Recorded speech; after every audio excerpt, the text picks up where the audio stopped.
ഹിന്ദു യുവാവിനോട് സംസാരിച്ചതിനെ തുടർന്ന് പ്രായപൂർത്തിയാകാത്ത മുസ്ലിം പെൺകുട്ടികളെ ആൾക്കൂട്ടം ആക്രമിച്ചതായി പരാതി.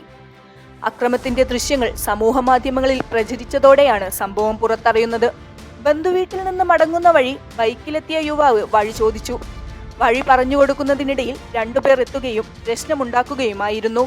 തുടർന്ന് കൂടുതൽ ആളുകളെ കൂട്ടി ഹിന്ദു യുവാവിനോട് പെൺകുട്ടികൾ സംസാരിച്ചുവെന്ന പേരിൽ വിഷയം വഷളാക്കുകയായിരുന്നു. പെൺകുട്ടികൾ സഹോദരനെ വിളിക്കാനായി ഫോൺ എടുത്തപ്പോൾ ആൾക്കൂട്ടം ഫോൺ പിടിച്ചുവാങ്ങി വലിച്ചെറിഞ്ഞു. യുവാവിന്റെ കയ്യിലുണ്ടായിരുന്ന സമ്മാനപ്പൊതി പെൺകുട്ടികൾ നൽകിയതാണെന്നായിരുന്നു ആൾക്കൂട്ടത്തിന്റെ ആരോപണം. യുവാവ് ഹിന്ദുവല്ലെന്ന് മനസ്സിലാക്കിയതിനു ശേഷമാണ് ആൾക്കൂട്ടം പെൺകുട്ടികളെ വിട്ടയച്ചത്. അവിടെ നിന്നും രക്ഷപ്പെട്ട പെൺകുട്ടികൾ ലോക്കൽ പോലീസിൽ പരാതി നൽകുകയായിരുന്നു. ആളുകൾ തന്നെ മർദ്ദിച്ചതായും ഹിജാബ് അഴിച്ചുമാറ്റാൻ ശ്രമിച്ചതായും പെൺകുട്ടികൾ പോലീസിൽ മൊഴി നൽകി. സംഭവത്തിൽ എഫ്ഐആർ രജിസ്റ്റർ ചെയ്തതായും ഒരാളുടെ അറസ്റ്റ് രേഖപ്പെടുത്തിയതായും റൂറൽ SP സാഗർ ജെയിൻ പറഞ്ഞു. പ്രചരിക്കുന്ന വീഡിയോ ഉപയോഗിച്ച് മറ്റുള്ളവരെ കണ്ടെത്താനുള്ള ശ്രമം നടന്നുവരികയാണെന്നും SP വ്യക്തമാക്കി.